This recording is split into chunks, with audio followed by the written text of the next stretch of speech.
धन्यवाद वेणुगोपाल जी। साथियों, हमारे नेतृत्व के लिए और हमारी पार्टी के लिए न्याय केवल एक शब्द नहीं है, न्याय संघर्ष है, न्याय तपस्या है और न्याय हक है। सबसे पहले इस कार्यक्रम को आगे बढ़ाते हुए हम न्याय पत्र का विमोचन करेंगे, उसको जारी करेंगे। मैं माननीय कांग्रेस अध्यक्ष श्री मल्लिकार्जुन खड़गे साहब से आग्रह करूंगा कि वो न्याय पत्र को जारी करें। सर,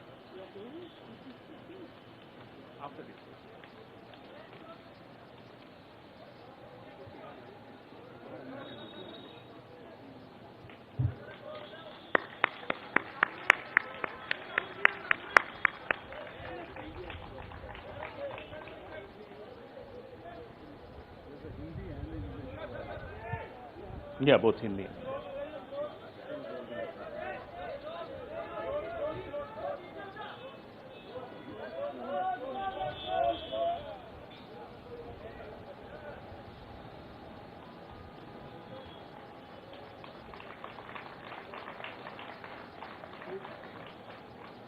धन्यवाद। अब मैं मैनिफेस्टो कमेटी के अध्यक्ष श्री पी चिदम्बरम साहब से आग्रह करूंगा कि वो इस न्याय पत्र के विषय में कुछ इस पर प्रकाश डालें, आपसे चर्चा करें।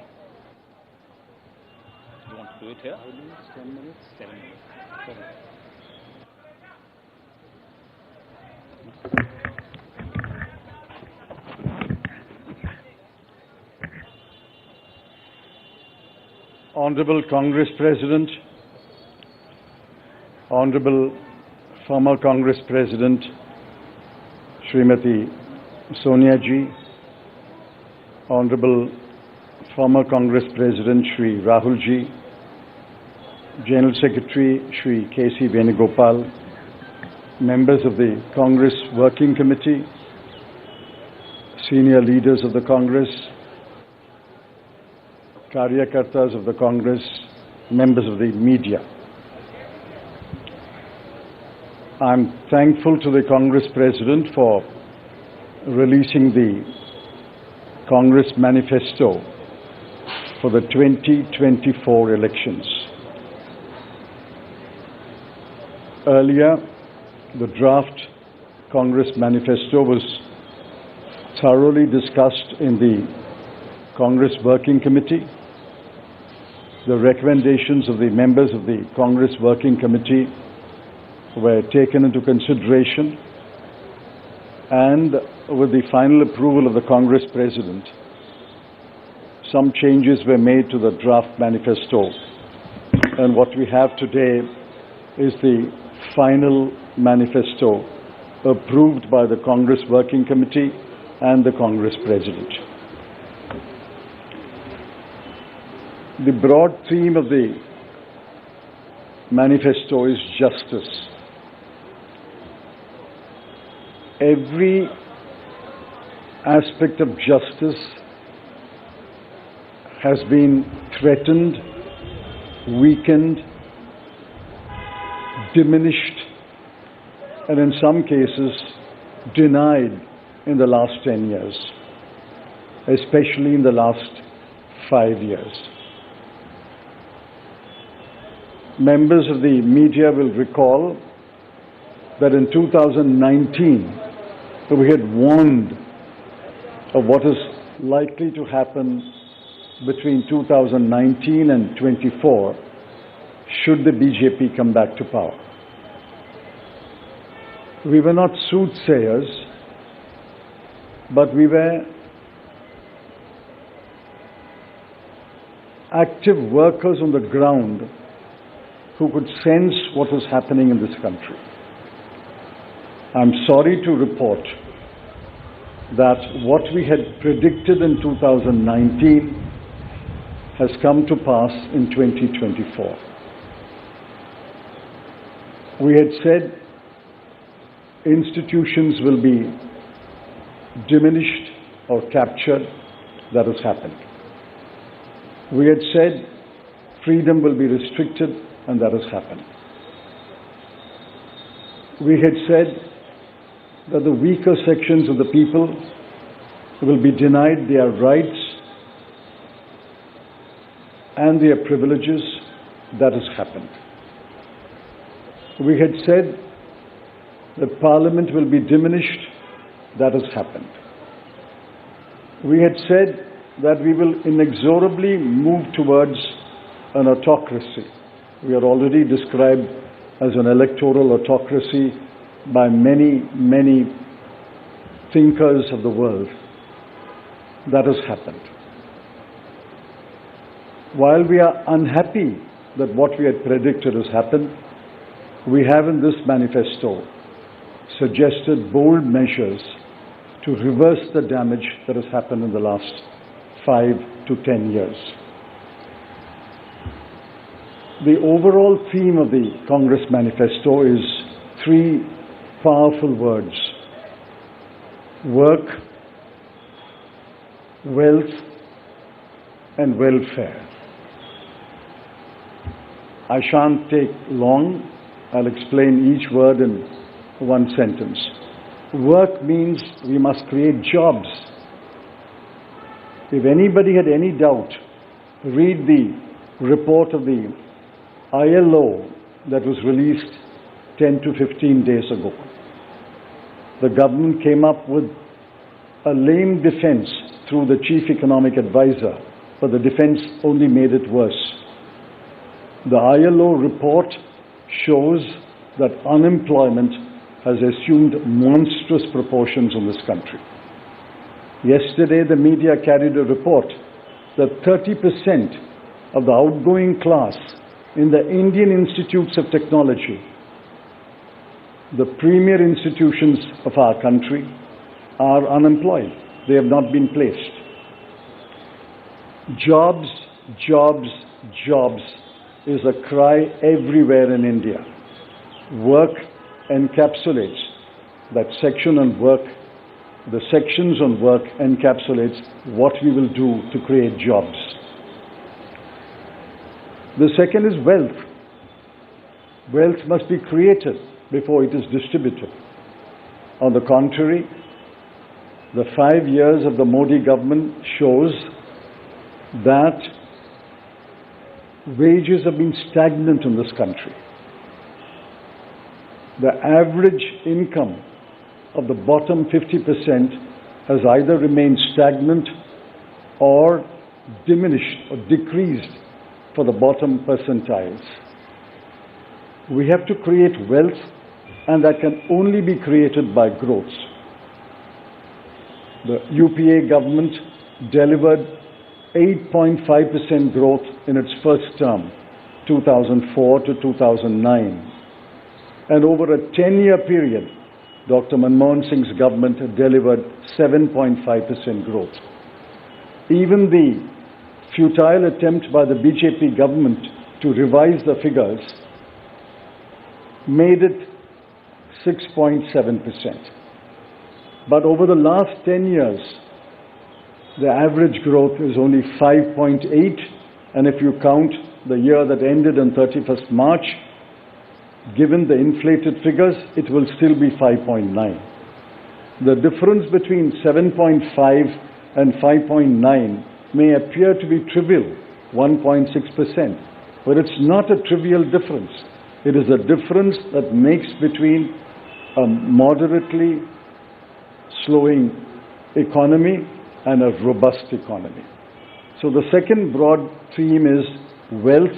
We have to create wealth, which means we must have investment, capital investment, private investment, government investment, and foreign investment. Once we create jobs and once we set in motion policies that will create wealth, this country will go back to the high growth path of the UPA governments. The third section, which addresses many aspects of justice, is welfare. So work, creating wealth, which results in welfare. The welfare of whom? I have always accused the BJP government, the Modi government, is a government of the rich, by the rich, and for the rich.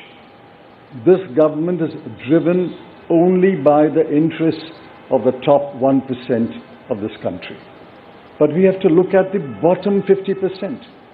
The bottom of the pyramid, the bottom 50% is as important as those who are well off. And in the bottom 50%, as we go down the ladder, the bottom 20% are extremely poor. It has been estimated that 23 crore people are still poor in this country. UPA government lifted 24 crore people out of poverty. And we promise that if the Congress or a Congress-led government comes to power in 2024, we will lift 23 crore people out of poverty in the next 10 years. That's possible, it's doable, and I conclude by saying the Congress has done it before and we can do it again. I appeal to all of you to spread the message of this manifesto to the nook and corner of this country and ask the people to vote for the hand symbol and to vote for all our allied parties throughout this country. Thank you.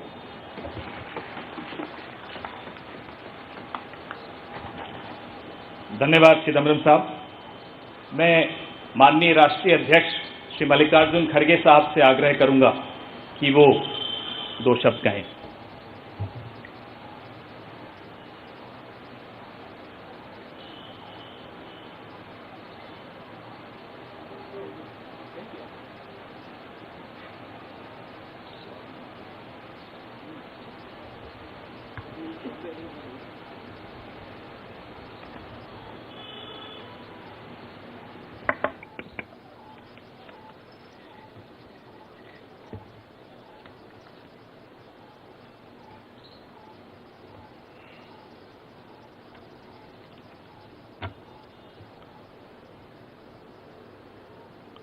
आज हमारे कांग्रेस चुनाव घोषणा पत्र जारी करने के मौके पर कांग्रेस पार्टी के भूतपूर्व अध्यक्ष और हमारे चाहते नेता श्रीमती सोनिया गांधी जी और भूतपूर्व अध्यक्ष श्री राहुल गांधी जी और यहाँ पर पधारे हुए हमारे कांग्रेस पार्टी के सभी नेतागण और खासकर इस जो घोषणा पत्र को तैयार किए श्री पीसी चिदम्बरम जी, केसी वेणुगोपाल जी और सारे वर्किंग कमेटी के मेंबर्स, मीडिया के मेरे दोस्तों, आज मुझे ये भी याद करना है कि बाबू जगजीवन राम का जन्मदिन भी है और जो बाबू जगजीवन राम हमारे पार्टी में बहुत साल तक 1947 से लेकर 1984 तक 1984 तक वो इस पार्टी में रह के काम किए। फिर जो कुछ उनका कंट्रीब्यूशन था से बड़ा कंट्रीब्यूशन मिनिस्ट्री में उन्होंने किया। ऐसे दिन आज हम ये घोषणा पत्र गरीबों के लिए हम अर्पित कर रहे हैं। आज भारतीय राष्ट्रीय कांग्रेस के 2024 के लोकसभा चुनाव का घोषणा पत्र जारी किया जा रहा है। इस मौके पर मैं आप सभी का स्वागत करते हुए 22 दिसंबर 2023 को जो चिदम्बरम जी की अध्यक्षता में 16 सदस्यीय कांग्रेस मैनिफेस्टो कमेटी बनी थी और 19 मार्च को CWC ने इसे मंजूरी दी थी। व्यापक जनभागीदारी और संपर्क के बाद हमारा घोषणा पत्र बना है। इसके लिए वेबसाइट आवाज भारत की बनी, जिस पर भी काफी सुझाव मिले। हमारा ये घोषणा पत्र देश के राजनीतिक इतिहास में न्याय के दस्तावेज के रूप में याद किया जाएगा। राहुल जी के नेतृत्व में चली भारत जोड़ो न्याय यात्रा में 5 पिलर्स पर ध्यान केंद्रित किया गया था। यात्रा के दौरान युवा न्याय, किसान न्याय, नारी न्याय, श्रमिक न्याय और हिस्सेदारी न्याय की घोषणा की गई थी।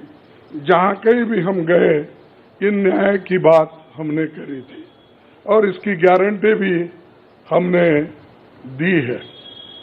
इन 5 पिलर्स में से 25 गारंटी निकलते हैं।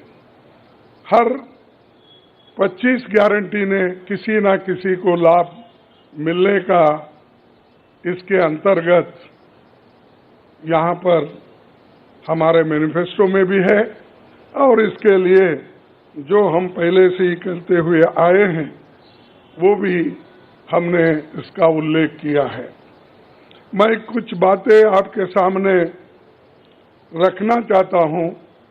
खासकर युवा न्याय के तहत हर शिक्षित युवा की पहली नौकरी अप्रेंटिसशिप के साथ पक्की हो जाए, ऐसी एक गारंटी हम दे रहे हैं। और उसके लिए हम 1 लाख रुपए,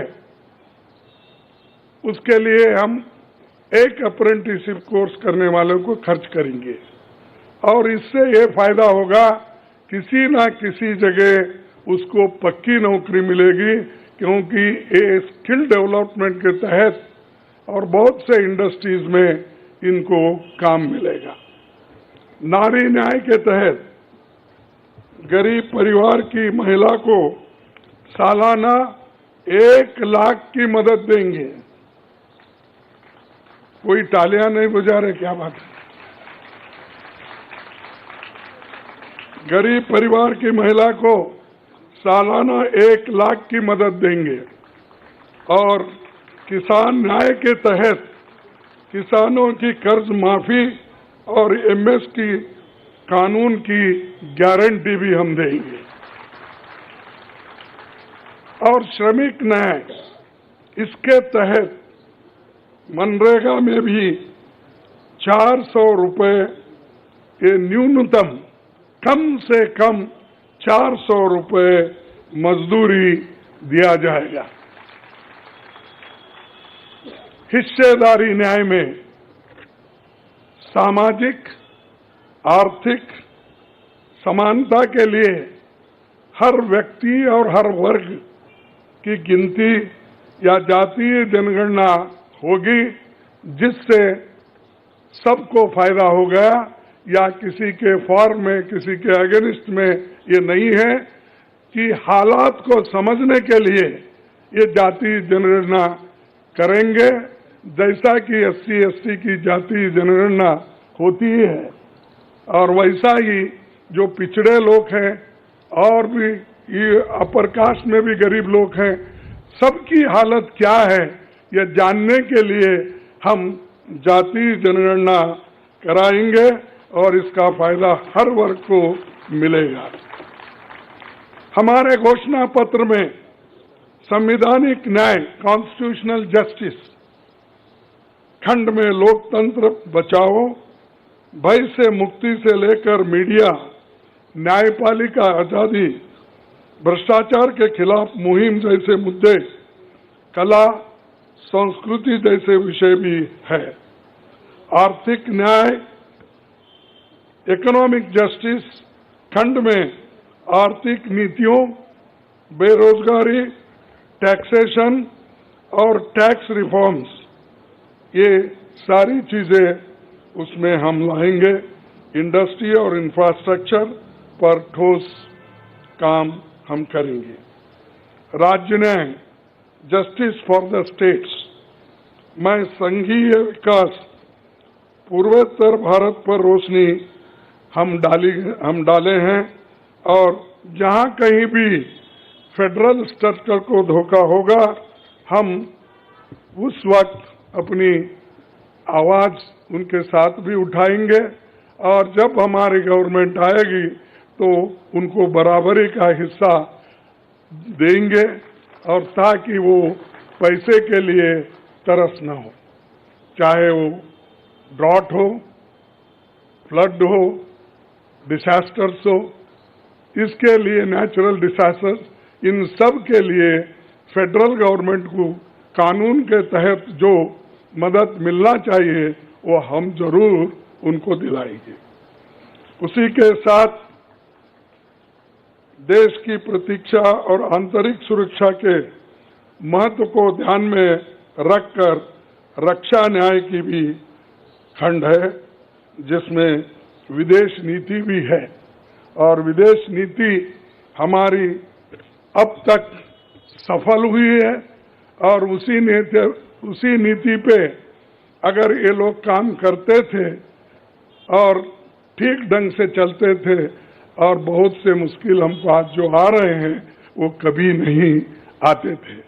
तो इसीलिए हम अपना रक्षा न्याय का देश की रक्षा के लिए पूरा हम काम करेंगे। आखिरी एक महत्व का बिंदु पर्यावरण न्याय भी देंगे। आप सभी से मैं अनुरोध करूंगा कि घोषणा पत्र को बारीकी से देखें, पढ़ के इसमें आपको भविष्य के भारत की शानदार नया तस्वीर दिखेगा और इसके लिए आप ठीक ढंग से आप काम कर सकते हो। आजादी के बाद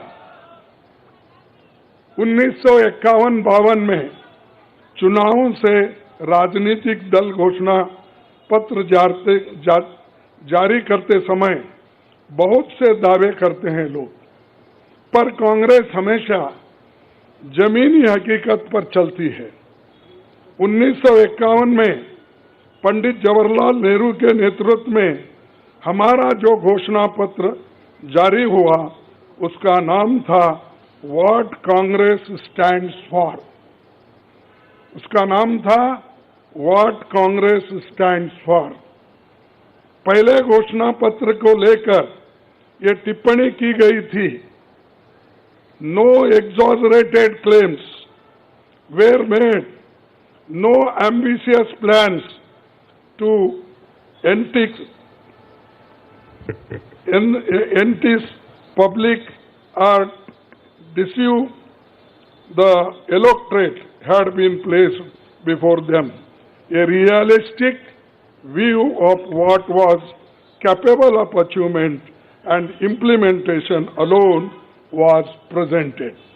ये पंडित जवाहरलाल नेहरू जी के जमाने में घोषणा पत्र दी थी जो रियलिस्टिक है, जो ग्राउंड लेवल पे हम कर सकते हैं, उसी के बारे में उन्होंने बोला था।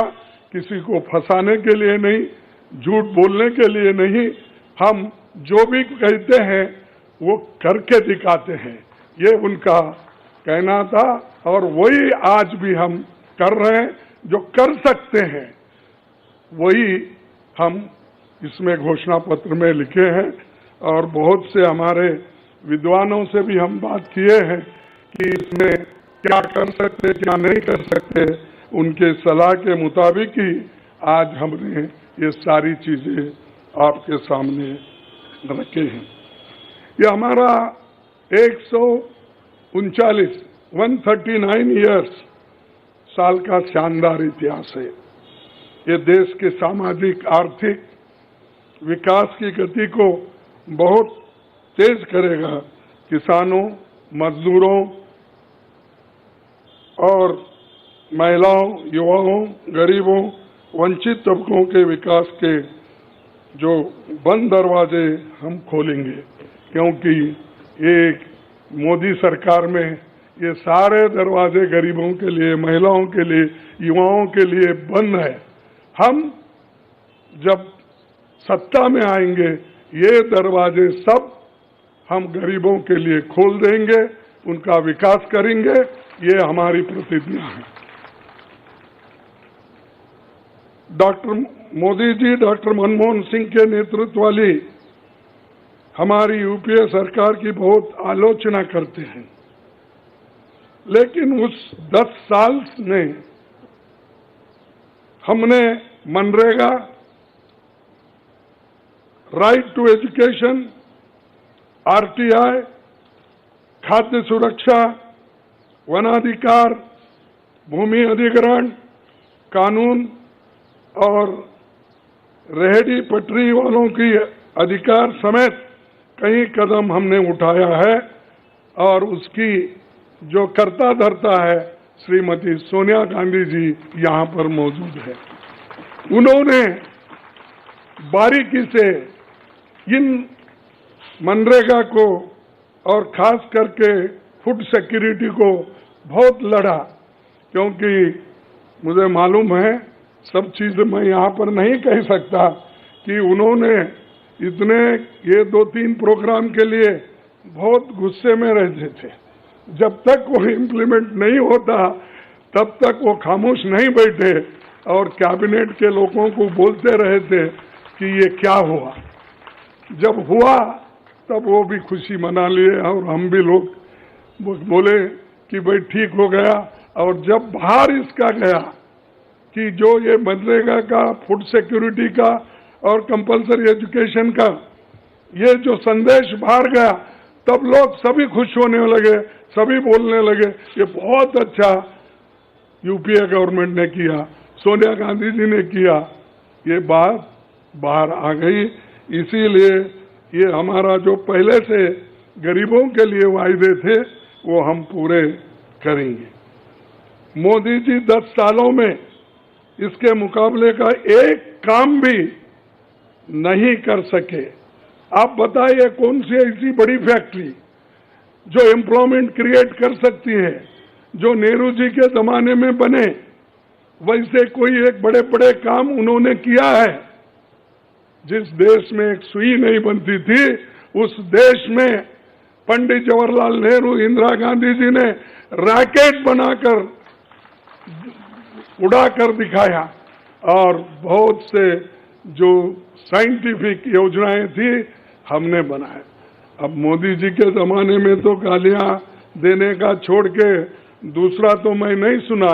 और उसके अगर कोई छुपे हुए काम है तो मेरे को बताओ, ताकि मैं भी उसकी प्रशंसा करूंगा। लेकिन आज हम गारंटी जो भी दे रहे हैं हम चंद स्टेट में करके दिखाए हैं। हिमाचल में करके दिखाए, कर्नाटक में करके दिखाए, तेलंगाना में करके दिखाए, जहाँ कहीं भी हमारी सरकार है। और राजस्थान में भी हमने कई नई चीजें की, वहाँ भी करके दिखाए। तो ये हम जो कहते हैं, मैं पहले ही कहा, वो हम करते हैं। और हम डरते नहीं करने के लिए, हमारा कितना भी नुकसान हो लेकिन गरीबों के लिए हम करते रहते हैं। ये हमारा पहले से कार्यक्रम है। और मैं चंद बातें इस मौके पर, थोड़ी देर हो गई तो क्षमा चाहता हूं, मैं चंद बातें आपके सामने रखना जरूरी समझता हूं। और आज क्या हो रहा है, विपक्ष